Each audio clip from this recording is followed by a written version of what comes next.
Muchísimas gracias.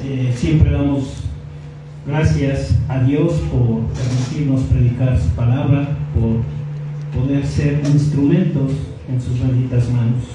Y hablo en plural porque pues siempre en este ministerio me ha acompañado mi esposa, por eso es que estoy aquí.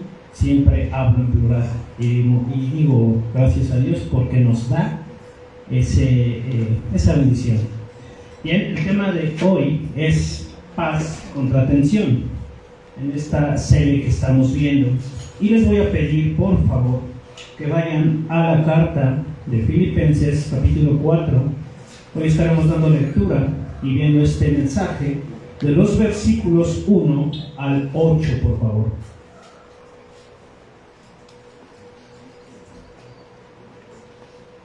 Y bien, en lo que van encontrando en sus Biblias el pasaje, pues como nos podemos dar cuenta, en sí la palabra es contrastante, paz versus tensión. La paz viene de una palabra y vamos a estar analizando porque estamos en el Nuevo Testamento. El Nuevo Testamento fue escrito en griego, en un griego koiné, que es en el cual está escrita cada carta, cada libro. Y aquí la palabra paz, para la palabra paz tenemos la palabra en hebreo, eirene, y clipsis para la palabra tensión. ¿Por qué hago hincapié en esto? Porque vamos a estudiar la palabra de Dios y vamos a encontrar cuál es la paz a la que nos referimos. Y sin duda es directamente la bíblica y a la que nuestro Señor Jesucristo apuntó. No es la paz que nos da el dinero en nuestro bolsillo, en nuestra cuenta bancaria. No es la paz que tenemos al ser aprobados ante una sociedad. No es la paz que tenemos al haber ascendido a un puesto. No es esa la paz, porque la paz de Dios supera todo entendimiento y todas estas cosas. Entonces no es la paz que depende de nosotros, de nuestro sueldo, de nuestros títulos, de nuestro pensamiento, de nuestro intelecto. No es esa la paz de la que vamos a hablar hoy. Y bien, repito, la palabra para esta paz es eirene y clipsis para tensión. Son dos palabras fáciles en griego y es importante saber por qué. Porque no dejamos el mensaje ambiguo, no quedará el mensaje ambiguo el día de hoy. Bien, empezamos. El primer punto, ¿sí?, que hoy vamos a estar analizando es la paz dentro de la iglesia. La paz dentro de la iglesia. Ahora, ¿qué entendemos como dentro de la iglesia? ¿Este lugar? No. Dentro de la iglesia somos nosotros, ustedes, personas, hermanos. Eso es la iglesia, donde la cabeza es Cristo. Efectivamente, no nos estamos refiriendo al lugar donde se reúne la iglesia o el local donde se reúne la iglesia. No, nos estamos refiriendo a la iglesia, al cuerpo de Cristo. Entonces, nuestro primer punto es la paz dentro de la iglesia. Muy importante, ya queda definido. Bien, versículos 1 al 3 en la escritura. Así que, hermanos míos, amados y deseados, gozo y corona mía, estad así firmes en el Señor, amados. Ruego a Evodia y a Síntique que sean de un mismo sentir en el Señor. Asimismo te ruego también a ti, compañero fiel, que ayudes a estas que combatieron juntamente conmigo en el Evangelio, con Clemente también, y los demás colaboradores míos, cuyos nombres están en el libro de la vida. Pablo es claro, y si habla a santos, a hermanos y a personas que están sus nombres escritos en el libro de la vida, no le está hablando a cualquier persona. Es decir, no le está hablando a personas que no forman parte del cuerpo de Cristo. Es muy directo. Y vemos aquí por la palabra que expresa hermanos. Hay 4 definiciones que aquí usa, que son amados, deseados, gozo y corona mía. Repito, amados, deseados, gozo y corona mía. ¿Cómo podemos definir estas cosas? Amados, pues esas personas a las que tenemos afecto, pero amados, hay que recordar, y lo hemos repetido muchas veces, los tipos de amor. No es el amor ludus, que es interesado, no es el amor petos, que es el de las mascotas, no es el amor eros, que es el de pareja, tampoco el storge, que es el de familia, ni el fileos, que es entre amigos. Es el amor ágape, que es de Dios. Para que entendamos qué se refiere con amados. Cuando dice deseados, pues lo podemos entender sin entrar a tanto. Alguien que es querido, ¿sí? Alguien que es requerido, alguien que es buscado. Cuando dice gozo es esa expresión que a través del alma refleja nuestro cuerpo y en el que podemos estar tranquilos y reposar. No es felicidad, la felicidad acaba pronto. Tampoco es alegría, gozo, acaba pronto. El gozo es esa paz en Dios ante cualquier circunstancia. Por lo tanto, el gozo es, aunque me esté doliendo la muela, sé que Dios no me abandona, pero no me voy a estar viendo. Si me fracturé una pierna, puedo estar en gozo y decir, Señor, yo sé que tú me sacarás adelante. No creo, por lo menos yo, no creo que me esté riendo con un hueso expuesto. Ahí es donde la alegría y la sonrisa cesaría, pero el gozo no. Ahora, dice, y corona mía. Entonces encontramos estas definiciones, pero más que definiciones, pueden ser expresiones que nosotros podemos hacer de algún hermano. Esto es muy importante porque si estamos hablando de la paz dentro de la iglesia, hay en nuestra mente ahorita algún hermano que venga, que esté presente o que esté ausente, que podamos decir de él esto, no definir. Ya definimos que es amar, desear, gozo, corona, pero esto es la definición. Pero ¿habrá algún hermano del que podamos expresar eso? Y eso, medítenlo. Tenemos que meditar y decir, ¿a quién de mis hermanos aquí puedo decirle, hermano amado mío? Y que él sienta que en verdad le amo. Que le diga, deseado. ¿Por qué? Porque lo busco. Y que le diga yo, gozo y corona mía. Entre nosotros hoy, somos la iglesia. Nos podemos decir eso entre nosotros hoy, para que entendamos cuál es la paz que debe gobernar la iglesia. Ahora, aquí en el versículo 2 dice, ruego a Evodia y a Síntique que sean de un mismo sentir en el Señor. Hay una petición de paz. ¿Y por qué se puede pedir paz? ¿Por qué a una persona le podemos decir que te mejores pronto? Pues porque no está bien. ¿Sí? ¿Por qué a una persona le podemos decir pues que encuentres trabajo pronto? Pues porque no tiene trabajo. Entonces, ¿por qué Pablo está pidiendo así de sencillo que Evodia y Síntique sean de un mismo sentir? Porque no hay comunión. Común, esa unión que haga común, esa coinonía. Bien, entonces hace una petición de paz. Y donde dice ruego, el ruego debemos también definirlo bíblicamente. No es ser rogón, ¿sí? No es ser, digamos, a lo que llamamos ser barbero, ¿sí? O ser codependiente. No. El ruego es una acción, es un gesto de paz. Lo podemos comparar con el de la mano en el trapito blanco. Si nosotros vemos a alguien ondear una bandera blanca, ese es el ruego. Y en sí mismo dice paz, que haya paz. Entonces, el ruego es para que haya paz, comunión. Y esto es algo que debemos identificar que llega a robar la paz de los hermanos en la iglesia. Si hay divisiones, si hay contiendas, si hay celos, si hay palabrería, si hay murmuración dentro del cuerpo de Cristo, para empezar habría que reflexionar, entonces sí somos hermanos.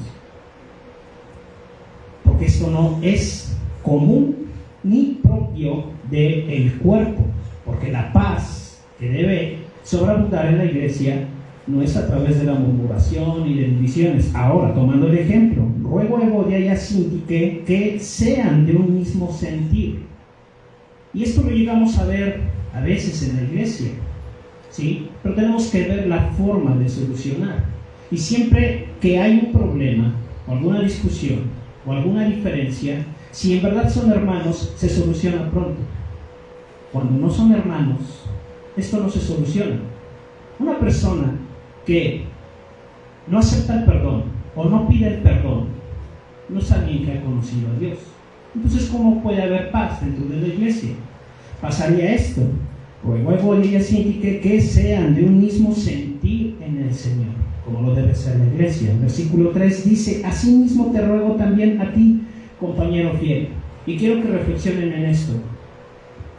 ¿Quién es ese compañero fiel? Porque si vamos al principio de la carta, dice que está escrita a los filipenses. Y luego decimos, bueno, vamos al final, y ahí en las salutaciones o despedida vamos a encontrar. Y esto es algo que a veces cuando estudiamos la Escritura pasamos de largo y decimos: asimismo te ruego también a ti, compañero fiel. ¿A qué compañero fiel se refiere?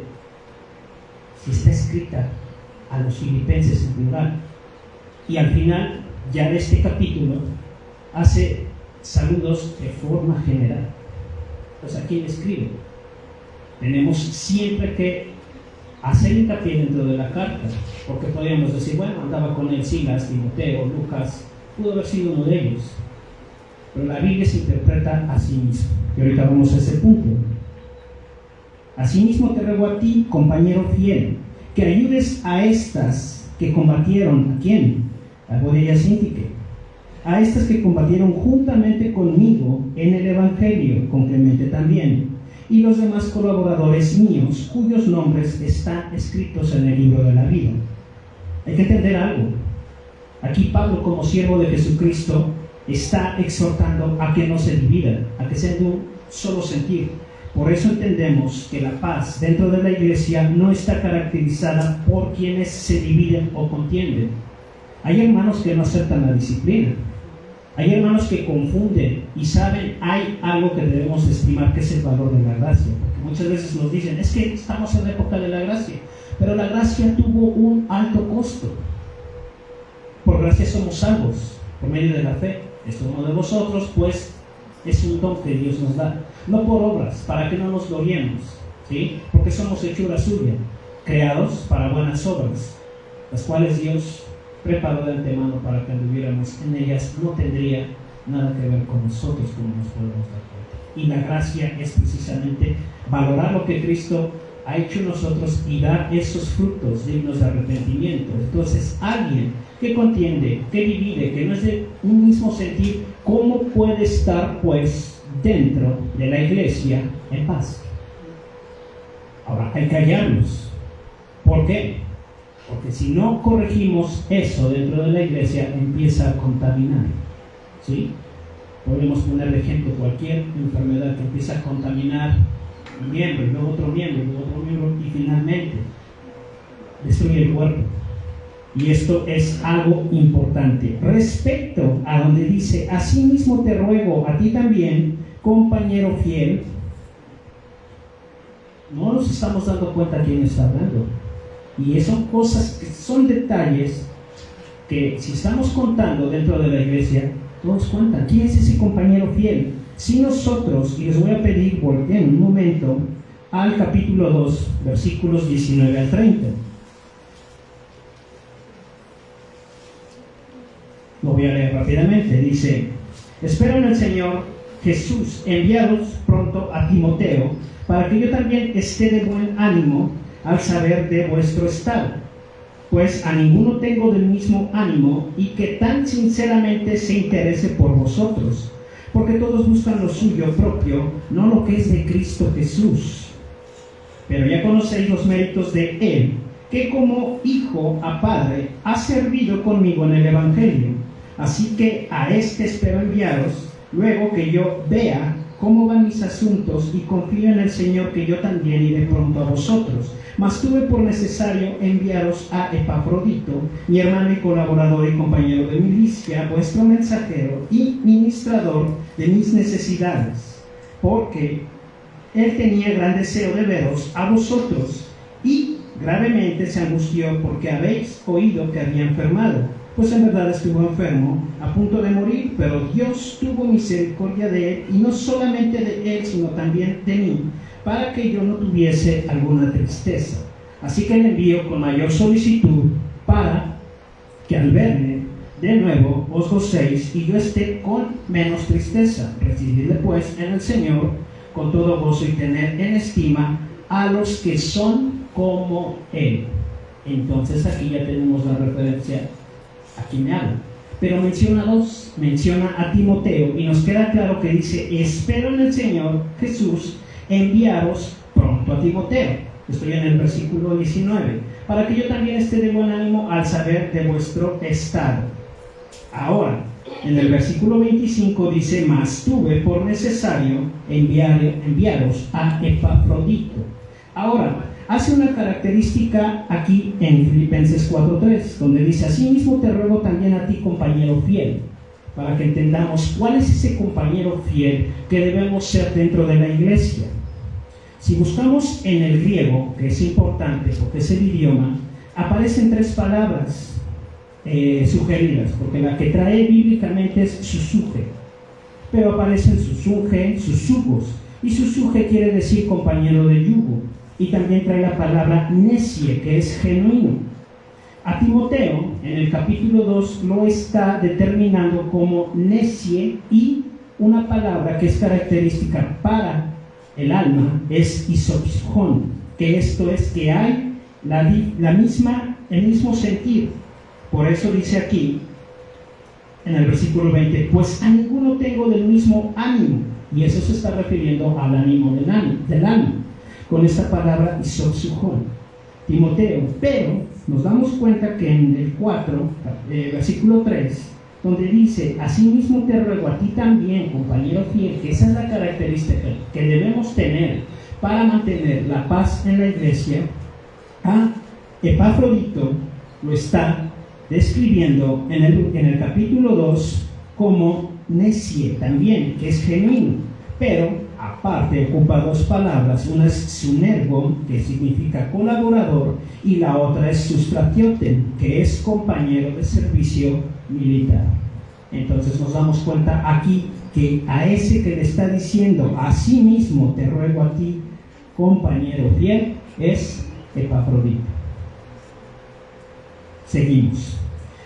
Ahora, nos damos cuenta aquí la comunión que hay, la exhortación que hay para mantener la paz dentro de la iglesia. Esta es la característica que debe tener toda persona, todo hermano que pertenece al cuerpo de Cristo: de unir, no de dividir, de edificar, no de confrontar, de hacer, no de deshacer, no de desechar. Y sabemos que, como dice la Escritura, no es de todos la fe. Bien, punto número 2, la paz fuera de la iglesia. Y vuelvo a lo mismo, fuera de la iglesia no me refiero, voy a tomar ejemplo aquí, no me refiero fuera de este lugar, ¿sí? Por fuera de la iglesia, ¿quiénes son los que están fuera de la iglesia? Los que están en el mundo, los que no creen en la obra redentora de Cristo, ¿sí? Los que no le buscan y los que no viven una vida en santidad, por lo tanto no son el cuerpo ni pertenecen al cuerpo de Cristo, ¿sí? Que es la iglesia, donde Él es la cabeza. Si hablamos de esa paz dentro de la iglesia, entonces ¿cuál pues debe ser la paz fuera de la iglesia? Versículos 4 al 6. Regocijaos en el Señor siempre. Otra vez digo, regocijaos. Vuestra gentileza sea conocida de todos los hombres. El Señor está cerca. Por nada estéis afanosos, sino sean conocidas vuestras peticiones delante de Dios en toda oración y ruego con acción de gracias. Pablo es claro. Ahora, fuera de la iglesia, fuera de nuestro cuerpo al que pertenecemos, nuestros hermanos, los que han creído en Cristo, los que dan fruto conforme a la obra redentora. Esos son nuestros hermanos, ¿sí? Es evidente su andar, es evidente su conducta y sus sentimientos, pero fuera de la iglesia, ¿cómo somos vistos los hijos de Dios? Es decir, ¿cómo ven las personas que no son parte del cuerpo de Cristo a los cristianos? ¿Cómo nos ven? ¿Qué testimonio damos? ¿Cómo nos comportamos? Porque ellos son los que están fuera de la iglesia, de ese cuerpo de Cristo. Y sin duda debemos de ser hallados en plenitud, porque nuestra plenitud es Cristo. Y esto debe de ver la gente que no pertenece al cuerpo de Cristo, plenitud y plenitud permanente. Ahora, para que esa paz sea hallada y no sea atacada por el eclipsis, es decir, la tensión, porque la tensión que va a generar descuido, contienda, enojo, ira, división, ¿sí? Menosprecio, ansiedad, incertidumbre, muchas cosas al mismo tiempo generan esa tensión. Y entonces viene a robar la paz, y no debe de ser así. Pero claramente fuimos enseñados por nuestro Señor Jesucristo que en el mundo iba a haber ¿qué? Eclipsis. Esa es la palabra en griego, aflicción. Pero Él nos dijo que la paz, ese eirene, es esa paz que Él nos dejaba, no era como la paz que daba el mundo. Ese eirene es de la paz que habla Santiago en el capítulo 3. Esa paz es la que dice: la paz os dejo y la paz os doy. Es la misma paz, eirene, y es la misma que les dice: en el mundo encontrarán aflicción, mas yo les digo estas cosas para que en mí tengan eirene, paz, la paz de Dios, ¿sí? No les dijo de acuerdo a sus títulos, de acuerdo a lo que tengan, de acuerdo a sus posesiones, encontrarán la paz. Como muchos a lo mejor hemos escuchado en algún momento: ¿sabe qué, hermano? O ¿sabe qué, amigo? O ¿sabe qué? Como nos digan, un amigo, un peso en mi bolsa. Dice aquí la escritura: entonces, ¿sí? Regocijaos en el Señor siempre. ¿Y qué es ese regocijo? Porque dice siempre, y otra vez digo, regocijaos. Ahora, ante las circunstancias debe venir ese regocijo, y que los que no son parte de la iglesia, que no son creyentes, deben de ver como ejemplo. ¿Y ante qué debemos de tener paz? ¿Ante lo bueno o ante lo malo? Sería muy bueno y muy fácil decir ante lo bueno. Ante lo bueno cualquiera puede, hasta alguien que no es un hijo de Dios, un ateo, puede estar en paz ante lo bueno.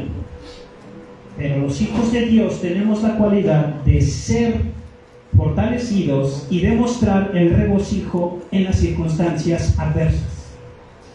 Tanto lo dice la Escritura: regocijarnos cuando viene la prueba, porque Dios no nos deja ahí, nos da la madurez y no nos manda algo, dice la Escritura, que sea sobrehumano. Entonces podemos, ¿sí?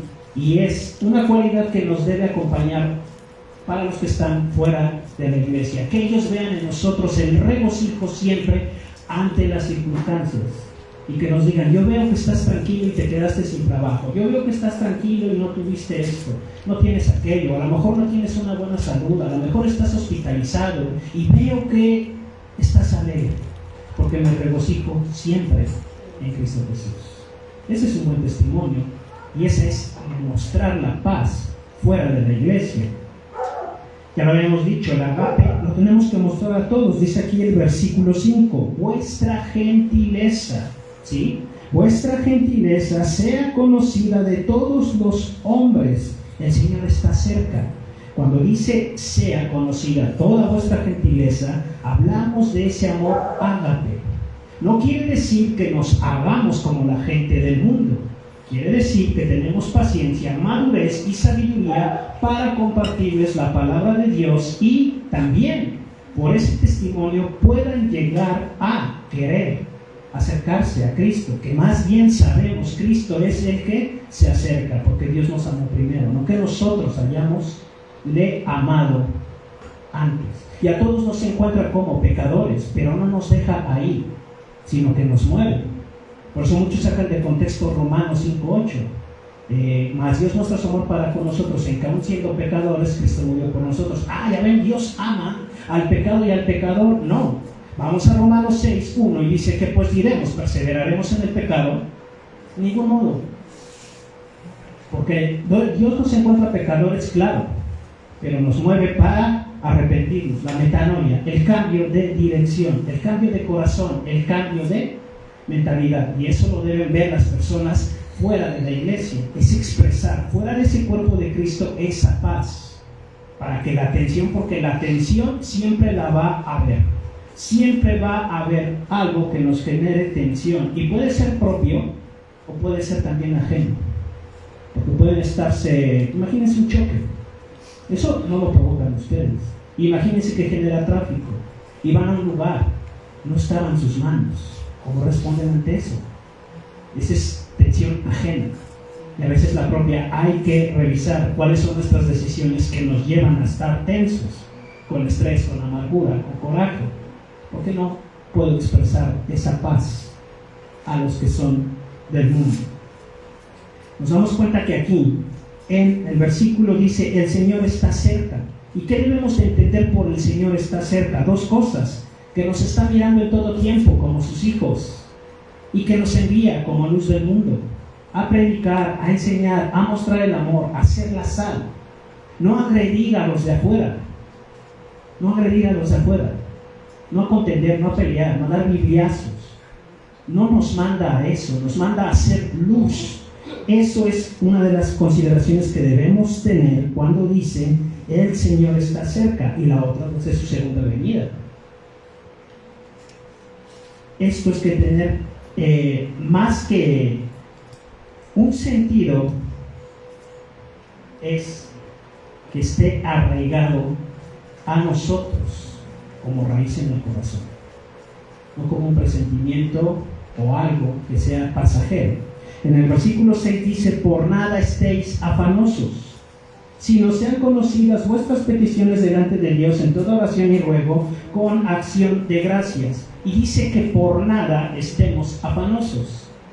Precisamente esto lo deben de ver fuera de la iglesia, porque hay mucha gente que se preocupa, que si porque está haciendo más calor, y por lo que dicen las noticias, y por lo que pasa en el mundo, y nosotros debemos oír, y no es que seamos insensibles o apáticos. El mensaje es que se acerquen a Dios, que crean en Dios, porque esta paz supera todo entendimiento. Y hacerles ver que no lo decimos por apatía, porque todos tenemos un carácter. Algunos serán más alegres y sonríen más, algunos somos más serios y a veces nos dicen: estás enojado, parece que estás defendiendo, pero somos serios, ¿sí? Y tenemos ese amor y podemos dar ese amor. Muchas veces no se consolida esto porque no nos acercamos a los hermanos. Es un error que todos cometemos. Doy por hecho: es que me dio fe, o es que, ¿por qué no me acerco? ¿Sí? Y a todos nos ha pasado, ¿bien? Y dice que por nada estemos afanados. ¿Qué es ese nada? Ese nada es todo. ¿Todo qué? Gastos, pagos, compromisos que a lo mejor ni siquiera son necesarios y hemos adquirido, ¿sí? Por todo eso, nada nos afana. De hecho, ese nada es un todo. Por todo eso, por toda esa lista, ¿sí? Recuerden, hermanos, que siempre lo que debemos considerar es que de eso que tenemos afán es una mala decisión. Es decir, tengo exceso de pagos y es una necesidad, o nada más se está yendo a la basura, porque de ahí entonces ni siquiera es una prueba. Muchas veces decimos: estoy pasando una prueba. No, hermano, es una consecuencia de tus malas decisiones por no vivir con contentamiento, y esto no lo ven en el mundo, y en el mundo lo deben de ver. Esa es la paz que expresamos fuera de la iglesia, que por nada estemos afanados, dice la Escritura, sino sean conocidas vuestras peticiones delante de Dios en toda oración y ruego y con acción de gracias. Entonces, ¿qué hay en nuestro corazón y qué hay en nuestra conducta? Vamos pues al tercer punto, que tiene que ver con lo más importante también, la paz en nuestro corazón. Porque podemos hallar paz en la iglesia, ¿sí? Puede haber hermanos amorosos, pero si la paz no está en mi corazón, no me voy a dejar amar, ni enseñar, ni corregir, ni disciplinar.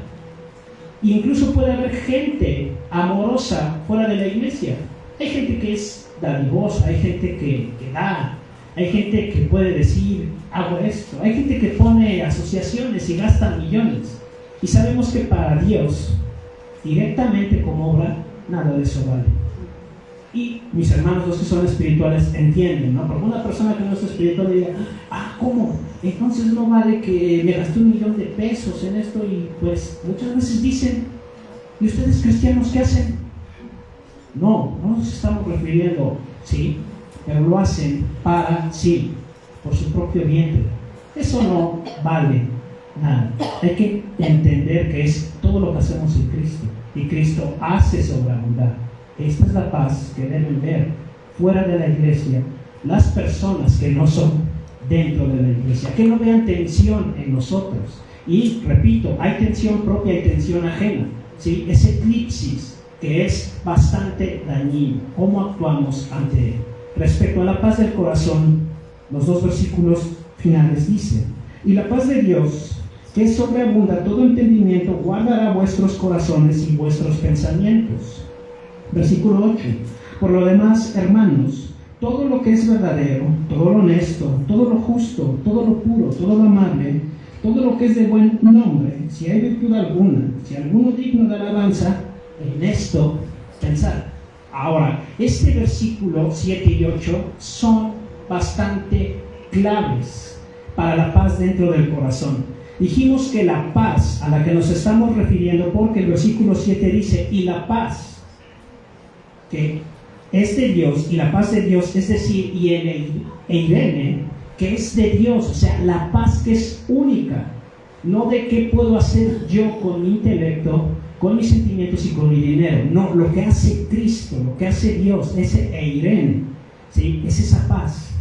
Bien, en esa paz tenemos que hallar limpio, recto y confortado nuestro corazón. ¿Por qué en el corazón? Dice, por lo demás, hermanos míos, ¿sí? Ahorita que pasemos a eso, ¿sí? Tenemos que considerar el 7 que dice, y la paz de Dios que sobrepasa todo entendimiento, guardará vuestros corazones. ¿Por qué los corazones? En el corazón está la voluntad, los sentimientos y el intelecto. La voluntad son nuestros actos, los sentimientos, las palabras, pero también los gestos. Un gesto dice mucho, ¿sí? Y el intelecto son nuestros pensamientos. Entonces deben de estar nuestra voluntad, nuestros sentimientos y nuestro intelecto, que está en nuestro corazón, en nuestra alma, doblegado y rendido a los pies de Cristo, para que esta paz que sobrepasa todo entendimiento guarde nuestros corazones y nuestros pensamientos. ¿En quién? ¿En nuestro bolsillo? ¿En nuestro título? ¿En nuestra obra que podamos hacer altruista? No, en Cristo Jesús, en el nombre sobre todo nombre. Y les voy a pedir, por favor, leamos el pasaje del versículo 1 al 8, a todos, iglesia.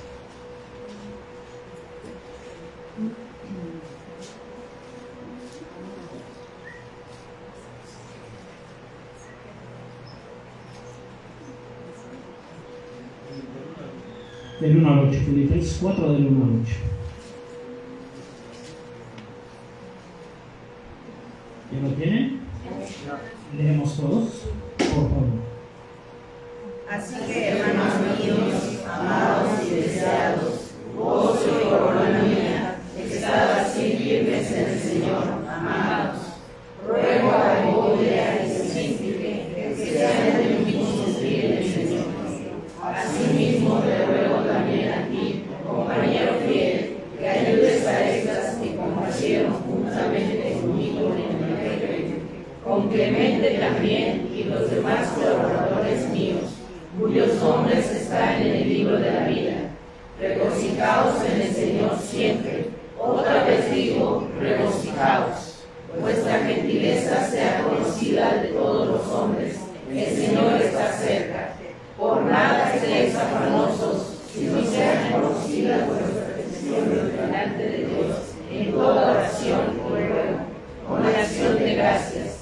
Y la paz de Dios, que sobrepasa todo entendimiento, guardará vuestros corazones y vuestros pensamientos en Cristo Jesús. Por lo demás, hermanos, todo lo que es verdadero, todo lo honesto, todo lo justo, todo lo puro, todo lo amable, todo lo que es de buen nombre, si hay virtud alguna, si hay algo digno de alabanza, en esto pensad. Muchísimas gracias, hermanos. ¿Por qué? ¿Por qué necesitamos leer? ¿Cuáles son esas 7 características de las que nos habla el versículo 7? Dice que la paz de Dios sobrepasa todo entendimiento y que guardará nuestros corazones y vuestros pensamientos en Cristo Jesús. ¿Cuáles son las 7 características que van a guardar nuestros pensamientos y nuestros corazones en Cristo Jesús? Si nosotros extraemos de todo lo que leímos, en el versículo 1, Pablo pide estar firmes. Versículo 2, ser del mismo sentir. Versículo 3, ayudar. Versículo 4, regocijo. Versículo 5, la gentileza sea conocida. Versículo 6, sin afán. Y en el versículo 7 nos dice que todas estas cosas son posibles en Cristo. Por eso les pedí que leyeran. Porque así debemos de ser tan exhaustivos en la palabra de Dios. Muchas cosas no se entienden pronto y debemos extraer qué es lo bueno. Repito entonces, ¿qué es lo que guarda mi corazón y mis pensamientos en Cristo Jesús? Que esté firme en Cristo, que sea del mismo sentir en Cristo, que ayude en Cristo, que mi regocijo sea en Cristo y mi gentileza sea conocida en Cristo, que no tenga afán porque tengo a Cristo y que en verdad Cristo viva en mi corazón. Y entonces en el versículo 8, ¿cómo podemos entender el versículo 8? Dice, y la paz de Dios, ¿sí? Y yendo al versículo 8 dice, por lo demás, hermanos, todo lo que es verdadero, todo lo honesto, todo lo justo, todo lo puro, todo lo amable, todo lo que es de buen nombre, si hay virtud alguna, si algo digno de alabanza en esto, pensad. Y esto es muy importante porque ¿cómo podemos lograr lo que dice el versículo 8? Pues solamente hay una forma, que nuestra norma de fe y conducta sea la Biblia. De lo contrario, o pertenecemos a una religión, a una secta, ¿sí? O a una denominación. No todas las denominaciones son buenas, ¿sí? Hay herejías también. Por eso es importante saber y escudriñar las Escrituras, porque ¿cómo habríamos de reconocer a los falsos maestros? Y este mensaje lo hemos recibido mucho de nuestro pastor. Falsos discípulos siguen falsos maestros. En esta iglesia está más que predicado, más que enseñado. Y esto es muy importante. ¿Por qué habla y pide Pablo todo esto? Entendemos cuál es la paz dentro de la iglesia, la paz fuera de la iglesia, pero ¿por qué debe ir la paz en nuestro corazón? Por ejemplo, cuando Pablo llega aquí a Filipos y para poder haber escrito esta carta tuvo que haber un previo viaje. En Hechos 16, no vamos a ir para allá, pero en Hechos 16 pueden consultar dónde está la raíz de esta iglesia. Pablo, antes de llegar ahí, pasa por Derbe, Listra, donde haya Timoteo, Frigia, Galacia, Misia, Troas, Macedonia, y llega por una visión. Samotracia, Neápolis, y finalmente llega a Filipos. Filipos es una provincia de Macedonia. ¿Bien? Y con este corazón, Pablo, ¿qué hizo? Ahí, en esa región de Filipos, dio enseñanza a mujeres. Hay que recordar que ahí haya a Lidia, la vendedora de púrpura, y Lidia cree, escucha el Evangelio y cree, y los de su familia, y son bautizados. También refuta las enseñanzas de una muchacha que tenía espíritu de adivinación, y es por eso que Pablo y Silas son encarcelados y azotados. ¿Y cómo halló el mundo la paz que había en sus corazones? Porque mientras estaban encarcelados cantaban himnos. Y ahí podemos entender todo el contexto de la carta de Filipenses si leemos Hechos capítulo 16. Y nos damos cuenta que Pablo estaba encarcelado junto con Silas, estaban siendo azotados, estaban encarcelados en el cepo. Pero ¿qué hicieron para demostrarle a los de afuera su paz y no la tensión? Porque pudieron haber llorado, sentirse maltratados, es más, hasta pudieron haber dudado de Dios. Dios, ¿será que sí me escuchas? ¿Será que sí escuchas mi oración? ¿O será que ya me abandonaste? Porque me has dejado, y podríamos dudar, y acuérdense que la duda es igual a la incredulidad. Entonces, ¿qué mostró Pablo y Silas en su corazón? La paz de Dios. Y sí, efectivamente, ellos no tenían el Evangelio, no tenían el Evangelio en su escrito, pero sabían estas cosas, y no solo las sabían, la vivían. También aquí, en ese mismo evento, hay un carcelero que dice que él y su familia creyeron, se convirtieron, creyeron en el Evangelio y fueron salvos, y también se bautizaron. De esta forma, todo lo que nos habla Pablo y que debemos guardar en nuestro corazón para que tengamos paz en nuestro corazón, todo lo que expuso en la carta es que estemos orando por los creyentes, que vivamos en Cristo. Es aquí donde dice: para mí el vivir es Cristo y el morir es ganancia. ¿Cuántos hoy lo podemos decir? Pero que sea verdadero, que mañana nos determinen una enfermedad brutal y digamos: para mí el vivir es Cristo. Y no solamente quiere decir que tiene que ser algo catastrófico, quiere también decir que para mí el vivir es Cristo, es ser seguidor de Cristo y seguir sus pasos. Eso es vivir en Cristo. Y el morir es ganancia. ¿Morir a qué? Morir a mis actos, a mis propios sentimientos, a mis propias obras, a mis propios deseos, a mi ira, a mi orgullo, a todo esto que me causa tensión dentro del corazón y no es hallada paz. Eso es para mí el vivir es Cristo y el morir es ganancia. Claro, aquí lo expresa literal, ¿no? Porque dice: no sé si estar en el cuerpo y predicar o ya estar en la presencia del Señor. Y eso también es bueno, anhelar la presencia del Señor. No los estoy invitando a que nos suicidemos, no es por ahí. Y entonces también nos dice y nos habla Pablo de la obligación de Cristo, que se hizo obediente hasta la muerte y muerte de cruz. Y lo tenemos, y a veces decimos: esto ya lo oí muchas veces y en muchas prédicas, pero ya lo vivimos, ya lo hemos hecho y ya lo hemos logrado. Constantemente a nuestras vidas llegan nuevos hermanos, por lo tanto el trabajo vuelve a empezar, y es hermoso, vuelve a empezar en esa vida, no con los inconversos, los que ya se les habló y no quieren entender. A ellos no decimos nosotros, dice la Escritura, que les desechemos, porque incluso a todo que se diga hermano, la Escritura, no yo ni nosotros, dice que aún ni con él comamos. Hay que dejar en paz también a esas personas y dedicarle ese tiempo a quien quiere aprender, a quien quiere crecer. Por su boca nos damos cuenta cuando hablan de las maravillas de Dios. Y hoy en día hasta en la tecnología, lo que publican, lo que comparten, ¿sí? Se les ve el gozo, ese querer de Dios. Porque no existen los cristianos de Dios. Simplemente no lo son. También habla de que debemos ser luz del mundo y proseguir a la meta, reconocer el trabajo de los ministerios. Entonces debemos identificar en nuestra vida, dentro y fuera de la iglesia, qué es lo que atenta contra la paz, qué es esa tensión que pretende dañar la paz. Porque la paz de nuestra alegría sí puede ser atacada. Ponía el ejemplo en una dolencia. No vas a estar riendo. Y así en muchas cosas. Pero la paz de Dios es diferente. Entonces debemos hallar cuáles son los puntos que generan tensión dentro de la iglesia, fuera de la iglesia y en nuestra propia vida. Y antes que nada, siempre viendo a nuestra propia vida, porque es muy fácil decirle al hermano o a alguien: oye, cambia. Pues eso es muy fácil, debemos cambiar primero nosotros. Y esto es bueno. ¿Y cómo respondemos a la tensión? A esa tensión que se hace gravosa, tanto a la ajena como a la propia. La propia decía por nuestras consecuencias, por nuestras decisiones, y la ajena también hay problemas. Muchos yo creo que tenemos problemas alrededor, y no que los busquemos, sino que hay personas, ¿sí?, que les gustan los problemas.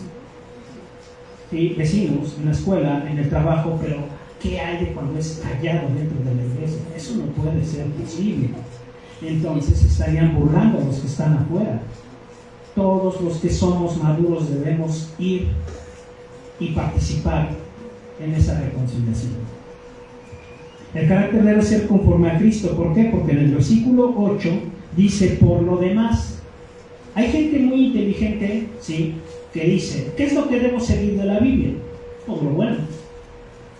Dice, todo, es que como David tuvo tantas esposas, pues los hombres tenemos todo lo bueno. Todo lo bueno es lo que debemos seguir. Y entonces, porque están puestos ahí, están puestos, porque la Escritura misma dice que están para que nos sirvan de ejemplo de lo que no debemos hacer. Ahí tenemos a la grande nación, al pueblo elegido. ¿Qué podemos decir del pueblo elegido? Si lo describimos con los ojos con los que lo mira Dios, es hermoso. Pero si lo vemos a la luz de sus actos, no. Entonces, ¿qué debemos seguir de la palabra de Dios? Todo lo bueno. Por eso dice, por lo demás, hermanos, todo lo que es verdadero, todo lo honesto, todo lo justo, todo lo puro, todo lo amable, todo lo que es de buen nombre, si hay virtud alguna, si algo digno de alabanza, en esto pensad. Y esto es a través de la madurez, porque debemos entender bíblicamente qué debemos desechar, qué debemos trabajar y cuáles son los frutos que le estamos entregando a Dios, porque incluso los frutos deben ser buenos, porque son obras que Dios preparó para que anduviéramos en ellas. Si eso está en nuestros corazones, habrá paz y seremos paz para la iglesia, dentro de la iglesia y fuera de la iglesia.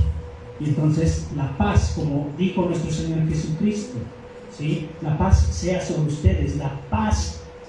Mi paz os dejo, mi paz os doy, mi paz no es como la da el mundo. En el mundo habrá tribulación. Estoy parafraseando Juan 14:27 y Juan 16:33. En el mundo habrá tribulación, ¿sí? Pero yo he vencido al mundo y les he dicho estas cosas para que en mí tengan paz. Y Santiago en 3:18 dice que el fruto de justicia se siembra en paz para todos los que hacen la paz. En todos estos pasajes que les di, la palabra es eirene, la paz de Dios. Y la eclipsis es catastrófica porque es la tensión. Ahora, para terminar y para ir a la conclusión, los frutos. Repito, por lo demás, hermanos, todo lo que es verdadero, todo lo honesto, todo lo justo, todo lo puro, todo lo amable. ¿Por qué hace Pablo tanto énfasis en estas cosas? Sin duda la palabra de Dios está cerrada, el canon está cerrado, 66 libros, ¿sí?, están cerrados. Esta es suficiente y es inerrante porque es inspirada por Dios.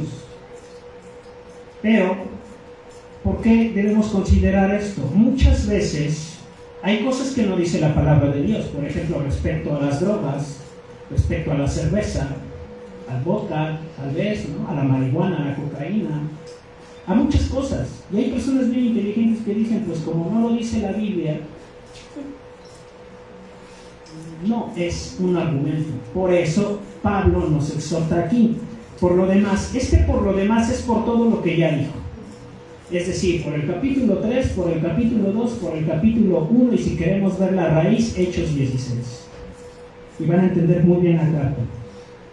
Por lo demás, hermanos, todo lo que es verdadero en Cristo, todo lo honesto en Cristo, todo lo justo en Cristo, todo lo puro. ¿Dónde puede haber pureza? Solamente en Cristo. Todo lo amable, todo lo que es de buen nombre, si hay virtud alguna, si hay algo digno de alabanza, en esto pensar. Y solamente lo encontramos en la palabra de Dios. Y cuando algo nos argumenten que no dice la Biblia, tenemos convicción en Cristo Jesús. ¿Sí? Vamos a recibir siempre de todo. No tenemos que escondernos. Tenemos que mostrar la paz. Y que haya paz en la iglesia y paz en nuestro corazón y hagamos la paz.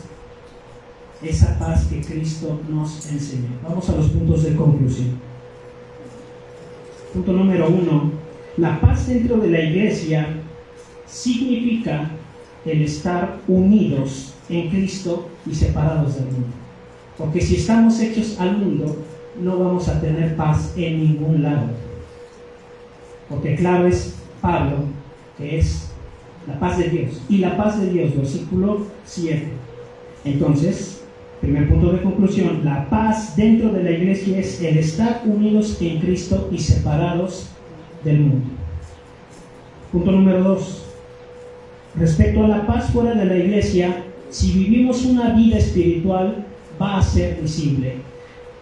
La paz fuera de la iglesia es manifiesta por nuestra vida espiritual. Nosotros podemos venir acá y adoptar como si fuera un traje, un disfraz, pero salimos y inmediatamente bastan 2 minutos para que, si no somos realmente capaces en Cristo, empezamos a hablar con malas palabras, a enojarnos, a maldecir, ¿sí?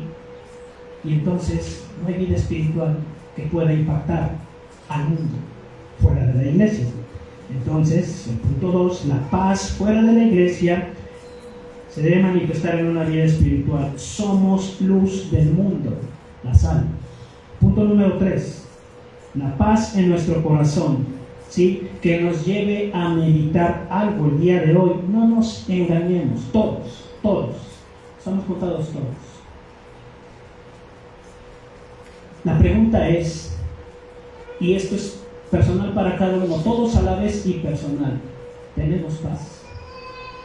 O incluso hoy habría que arreglar algo entre nosotros, o acercarnos, o fuera también, para que exista la paz que es de Dios en nuestro corazón. Y esto vence toda tensión, porque la tensión finalmente está más fácil de describir: amargura, pleitos, contiendas, ¿sí? Desaliento, falta de fe, falta de sabiduría. Está muy fácil describir ese eclipsis, es catastrófico. Simplemente no va en un hijo de Dios. Sí hay problemas. ¿Cómo estamos respondiendo ante ellos? Con esto pasamos a la oración. ¿Tienen paz? ¿Tenemos paz? Y si no, está muy fácil. Somos hermanos. La invitación es amarnos. Oramos. Padre, te damos gracias por este día, por este tiempo. Te pedimos, Señor, que siendo tu palabra, Padre, perfecta e inerrante, inspirada por ti, sea guiándonos a través de tu Espíritu, Señor, porque Él nos consuela y nos enseña todas las cosas que Cristo dijo cuando Él predicaba el Evangelio, Señor. Te pedimos que la paz que es tuya y que pertenece a ti, que solo puede venir de ti, abunde y sobreabunde en esta iglesia bíblica amada. Que la paz fuera de los hermanos que estamos aquí congregados pueda ser vista en los vecinos, en los familiares, en nuestra escuela, en el trabajo, donde quiera que nos desarrollamos. Te pedimos que esto sea manifiesto y que ante toda tensión, Señor, ante todo ello que quiere robar nuestra paz, podamos ver tu rostro y saber que en ti hallamos esa paz ante la aflicción. Te damos gracias, Padre, y te pedimos que también en nuestro corazón sea sembrada esta semilla para que dé el fruto que tú esperas. Ese fruto que es al 30 por 1, al 60 por 1, al 100 por 1, Señor. Y que sea sembrado en esa buena tierra, que seamos esa tierra, Padre, que no quedó entre las piedras ni entre los espinos, ni con poca profundidad, sino que seamos esa tierra donde esta semilla que tú has dado hoy sea visible para honra y gloria tuya. Te damos gracias en el nombre precioso, santo y poderoso de Cristo Jesús. Amén.